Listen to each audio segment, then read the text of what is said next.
BRK ప్రేక్షకులందరికీ స్వాగతం సుస్వాగతం భక్తి ఛానల్కి. నేను మీ ఫాతిమా. అందరికీ నమస్కారం. సో ఈరోజు మనతో పాటు స్టూడియోలో ఉన్నారు ప్రముఖ ఆధ్యాత్మికవేత్త, జ్యోతిష వాస్తు పండితులు, శిక్షణ నిపుణులు కూడా నానాజీ పట్నాయక్ గారు మనతో పాటు ఉన్నారు. గురుగారిని అడిగి మరిన్ని వివరాలు తెలుసుకుందాం. నమస్తే గురుగారు. శ్రీమాత్రే నమః. గురుగారు, మన ప్రేక్షకులందరికీ డౌట్, వాళ్ళతో పాటు నాకు కూడా డౌట్ ఉంది, అడిగేస్తున్నాను మరి. సో ఇంట్లో కొన్ని చెట్లు పెంచుకుంటే మంచిది, ఇంకొన్ని చెట్లు పెంచుకుంటే మంచిది కాదు, దరిద్రాన్ని నెత్తిన పెట్టుకున్నట్టు అంటుంటారు. అవి ఏం చెట్లు గురుగారు? సింపుల్ అమ్మా, ఏం లేదు. ముళ్ళు ఎక్కువగా ఉన్న చెట్లు ఎక్కువగా పెంచొద్దని చెప్తుంది శాస్త్రం. ఎక్కువ ముళ్ళు ఉంటాయి సార్. గులాబీలు కొన్ని పెంచుకోవచ్చు, గులాబీలు, కానీ అన్ని గులాబీలు పెంచేస్తారు కొంతమంది. కొన్ని చెట్లకి పర్టికులర్గా ముళ్ళు ఉంటాయి. అలాంటి ఎక్కువ ముళ్ళులు ఉన్నటువంటి చెట్లు ఎక్కువగా పెంచకూడదు. కొన్ని పెంచుకోవచ్చు, 1, 2 ఓకే. కానీ ఎక్కువ పెంచుకుంటే ఏమవుతుందంటే చెట్టు ఎక్కడైతే ఉంటుందో ఆ జోన్ పూర్తిగా పాడవుతుంది. ఆ జోన్స్ అంటారు మనకి వాస్తులో ఏంటంటే 16 జోన్స్ ఉంటాయి. అయితే ఇందులో కూడా మనకి శాస్త్రంలో చెప్పినటువంటిది మొత్తం మనకి 4 దిశల్లో, అంటే తూర్పు, పడమర, ఉత్తర, దక్షిణాల్లో తూర్పు పెంచుకోవచ్చు, దక్షిణం వైపు పెంచుకోవచ్చు. మీరు తూర్పు నుంచి తూర్పు ఈశాన్యము, అదే తూర్పు ఆగ్నేయము, దక్షిణాగ్నేయము, దక్షిణ నైరుతి వరకు పెంచుకోవచ్చు. మళ్ళీ నైరుతిలో మొక్కలు పెంచుకోకూడదు. ఎందుకంటే నైరుతిలో మీరు ఏదైనా మొక్కలు పెంచారు అనుకోండి, భార్యాభర్తల మధ్యన విభేదాలు వస్తాయి. ఎందుకంటే నైరుతి అనేటువంటిది ఏంటంటే భార్యాభర్తల యొక్క జీవిత భాగస్వామితో కలిసి ఉండే ప్లేస్ అది. ఈ చెట్లు అనేవి భూమిని చీలుస్తాయి. భూతత్వము అని అంటారు. తత్వాలు ఉంటాయి మనకు వాస్తులో. జలతత్వము, వాయుతత్వము, భూతత్వము, ఆకాశతత్వము, అగ్నితత్వం అని. నైరుతి అనేటువంటిది భూతత్వం. అందుకే మన వాళ్ళు నైరుతిలో బరువు పెట్టండి అంటూ ఉంటారు. భూతత్వం కాబట్టి బరువు పెట్టమని చెప్తూ ఉంటారు అక్కడ. అందుకే మన వాళ్ళు తీసుకెళ్ళి బీరువాలు పెట్టడం లాంటివి చేస్తూ ఉంటారు. అయితే ఆ బీరువా పెట్టే విషయంలో కూడా ఈ జోన్స్ కనుక ఒక్కోసారి అక్కడ నైరుతి రాదు, నైరుతి పక్కకి జరిగిపోయి అక్కడ దక్షిణ నైరుతి వస్తుంది. అది వేస్టేజ్ జోన్. అక్కడ ఒక్కోసారి బీరువా పెట్టడం వల్ల, మనీ పెట్టడం వల్ల లాస్ అయిపోతూ ఉంటారు. అది మెయిన్గా చూసుకోవాలి. కాబట్టి కంపాస్ పెట్టి చూసుకొని తూర్పు ఈశాన్యం నుంచి, ఈశాన్యంలో మళ్ళీ బరువులు పెట్టకూడదు, మొక్కలు పెంచకూడదు. తూర్పు ఈశాన్యం నుంచి దక్షిణ నైరుతి వరకు, అంటే ఇంగ్లీష్లో చెప్పుకోవాలంటే east north east, east south east, south east, south west, అంతవరకు మీరు మొక్కలు పెంచుకోవచ్చు. అందులో ఎటువంటి డౌట్ లేదు. పొరపాటును కూడా ఉత్తరం వైపు ఎక్కువ మొక్కలు పెంచుకోకూడదు. ఏదో 1 or 2. కానీ చాలామంది ఏం చేస్తారంటే బాల్కనీ మాకు ఉత్తరంలో వచ్చిందని మొత్తం మొక్కలు పెంచేస్తారు అపార్ట్మెంట్స్లో. ఏమైపోతే బరువు అవుద్ది. First of all earth element వచ్చేసింది అక్కడ. ఎర్త్ ఎలిమెంట్ అక్కడ ఉండకూడదు ఉత్తరంలో ఎక్కువగా.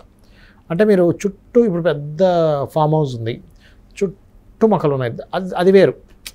స్పేస్ ఎలిమెంట్ ఓపెన్ ప్లేస్లో, స్పేస్ ఎలిమెంట్లో ఉన్నాయి. అలా కాకుండా మీరు కేవలం ఉత్తరంలో మొక్కలు పెంచేసి తూర్పు దక్షిణం మాత్రం ఖాళీగా ఉంచేస్తాయి, ఇన్బ్యాలెన్స్ అవుతుంది. అంటే ఇక్కడ ఏంటంటే 2 పాయింట్లు ఇక్కడ. ఒకటి, మీరు ఎటువైపు ఎక్కువగా మొక్కలు ఉండాలి. ఇప్పుడు కొంతమంది అంటారు, ఏమంటే ఇంటి మీద మొత్తం మొక్కలు పెంచుకున్నానండి. ఇంటి మీద మొత్తం పెంచుకోవడం వేరు, కానీ ఆ మొక్కల్లో కూడా కుండీల్లో పెడతారు కదా, ఉత్తరం వైపు కొంచెం తక్కువ పెట్టండి. ఒకవేళ మీకు ఎక్కువ మొక్కలు ఇష్టం, చెట్లు పెంచుకోవడం కొంతమంది చాలా ఇంట్రెస్ట్ ఉంటుంది, అది చాలా మంచిది కూడా. ఎందుకంటే పర్యావరణాన్ని మనం కాపాడిన వాళ్ళం అవుతాం. ఇంకోటి ఏంటంటే ఈ మధ్యకాలంలో చాలామంది ఏం చేస్తున్నారంటే పిల్లర్ టు పిల్లర్ ఇట్లా వేసేసి చక్కగా దాంట్లోనే ఆర్గానిక్ ఇవి పెంచుకుంటున్నారు చక్కగా. అంటే మనకి ఈ టమాటాలు కావచ్చు, వంకాయలు కావచ్చు, ఇవన్నీ అంటే ఆర్గానిక్ ఫుడ్ ఒక పక్క డెవలప్ అవుతుంది. అపార్ట్మెంట్స్ మీద చేస్తున్నారు కొంతమంది, ఇండివిజువల్ హౌస్ చేస్తున్నారు. ఇంకొంతమంది ఏం చేస్తారంటే తూర్పుకి దక్షిణానికి మనకి వాల్ ఉంటుంది కదమ్మా, కాంపౌండ్ వాళ్ళకి కొంచెం గ్యాప్ ఇచ్చేసి అందులో కొంచెం మట్టి వేసేసి అక్కడ కూడా పెంచుతున్నారు. అయితే ఇందులో జరుగుతున్న మిస్టేక్స్ ఏంటంటే, నేను ఒకసారి ఒక ఇంటికి ప్లాన్ ఇచ్చినప్పుడు వాళ్ళకి తెలియక ఉత్తరంలో మొత్తం మట్టి పెట్టేసి మొత్తం మొక్కలు పెంచేశారు. వాళ్ళకి అక్కడి నుంచి ఫైనాన్షియల్ ట్రబుల్స్ వచ్చాయి వాళ్ళకి. అంటే ఫైనాన్స్ కారకుడు ఉత్తరం, కుబేరుడు, ఉత్తరే నిధి సంస్థితం అని చెప్పారు. అంటే ఉత్తరంలో ఎప్పుడైనా మీరు పెట్టుకుంటే ధనము, మనకి మనీ కానీ జ్యువెలరీస్ లాంటివి పెట్టుకోవచ్చు. కానీ అక్కడ ఎప్పుడైతే ఎర్త్ ఎలిమెంట్ వచ్చేసిందో ఉత్తరంలో, అలాగే మొక్కలు పెంచారో అక్కడ ఓన్లీ ఉత్తరంలో, అది కూడా మీరు చుట్టూ పెంచడం వేరు, ఓన్లీ ఉత్తరంలో పెంచడం వేరు వచ్చేసిందో, అది ఎక్కువ దోషాన్ని చూపిస్తూ ఉంటుంది. కొంతమంది చూడండి, పెద్ద 1000 గజాల్లో 2000 గజాల్లో ఇల్లు కట్టుకొని అందులో మొక్కలు పెంచుతూ ఉంటారు ఇలా సరదాగా, మంచి చెట్లు అని అవని ఇవని, లేదా 1 ఎకరంలో. నేనేమంటానంటే మీరు ఓపెన్గా మీరు మధ్యలో ఇల్లు కట్టుకున్నారు, చుట్టూ మొక్కలు పెంచుకున్నారు, దానికి దోషం ఉండదు. కేవలం ఉత్తరంలోనే ఉంచి దక్షిణంలో ఖాళీగా ఉంచి తూర్పులో ఖాళీగా ఉంచారంటే అది దోషం ఏర్పడుతుంది. అందుకని ఫస్ట్ ప్రిఫరెన్స్ మీరు ఈస్ట్ అండ్ సౌత్కి ఇవ్వండి మొక్కలు పెంచే విషయంలో. సెకండ్ ప్రిఫరెన్స్ ఈ సెకండ్ ఆర్ థర్డ్ ప్రిఫరెన్స్ ఉత్తరంలో కొన్ని పెంచుకోండి. పడమరలో కూడా కొన్ని పెంచుకోవచ్చు, తప్పులేదు. కానీ ఉత్తరంలో మాత్రం ఎక్కువ బరువులు పెంచకండి. ఇంకా కావాలంటే ఉత్తరంలో కొంతమంది హౌసెస్ కట్టుకొని స్విమ్మింగ్ పూల్స్ పెట్టుకుంటారు, చాలా మంచిది. ఉత్తరంలో స్విమ్మింగ్ పూల్ ఉంటాయి, చాలా అంటే చాలా మంచిది. ఇంకొంతమంది బిల్డింగ్ మీద కూడా స్విమ్మింగ్ పూల్స్ పెట్టుకుంటారు. అక్కడ పెట్టేటప్పుడు కూడా, ఇక్కడ స్విమ్మింగ్ పూల్ కట్టేటప్పుడు కూడా మనం ఉత్తరం వైపు కానీ తూర్పు వైపు కానీ పెట్టుకోవాలి. ఒక ఇంటికి ఒక 2000 గజాల్లో నేను చూసా, ఒక ఎకరంలో ఇల్లు కట్టుకున్న వాళ్ళని నేను చూసా. ప్లానింగ్స్ కూడా ఇస్తుంటాం కాబట్టి వాళ్ళు చాలామంది చేసిన మిస్టేక్స్ ఏంటంటే దక్షిణం వైపు స్విమ్మింగ్ పూల్ కట్టుకోవడం, వెస్ట్ వైపు కట్టుకుంటూ ఉంటారు, తప్పు. మీరు ఉత్తరం first preference, east second preference swimming pool కట్టుకోవాలంటే. అంటే కొంతమందికి ఏంటంటే గ్రీన్ రేవ్ ఉండాలి, స్విమ్మింగ్ పూల్ ఉండాలి, కార్ పార్కింగ్ ఉండాలి, ఒక డ్రీమ్ ఉంటుంది వాళ్ళకి. ఒక 1000-2000 గజాల్లో ఇల్లు కట్టుకోవడం, ఒక 2 ఎకరాలు స్థలం ఉండడం, అందులోనే కొన్ని మొక్కలు పెట్టుకోవడం, ఇలాంటి డ్రీమ్స్లో ఇంకొంతమంది ఏంటంటే మర్రి చెట్టుని పెంచుకుంటారు ఇంట్లో, అంత పెద్ద దాంట్లో. అసలు మర్రి చెట్లు పెంచకూడదు, అంత మంచిది కాదు మర్రి చెట్లు. ఇట్లాంటివన్నీ బయట ఉండొచ్చు, తప్పు కాదు. ఇంకొంతమంది అడుగుతుంటారు, ఏమంటే మా కాంపౌండ్ బయట ఒక మర్రి చెట్టు ఉంది, నాకేమైనా దోషం అంటూ ఉంటారు. అది దోషమే ఉండదు. అట్లా ఏంటంటే ముళ్ళున్నవి ఎక్కువగా పెంచుకోవద్దు, ముళ్ళు లేనివి చక్కగా పెంచుకోవచ్చు.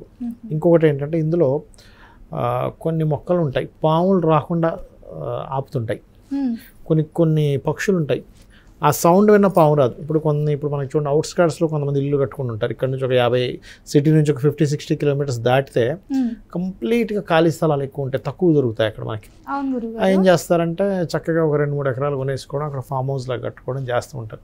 ఇందులో ఏమవుతాయంటే మనకి అవుట్స్కర్ట్స్కి వెళ్ళే కొద్దీ మనకి సర్పాల బాధలు ఎక్కువ ఉంటాయి.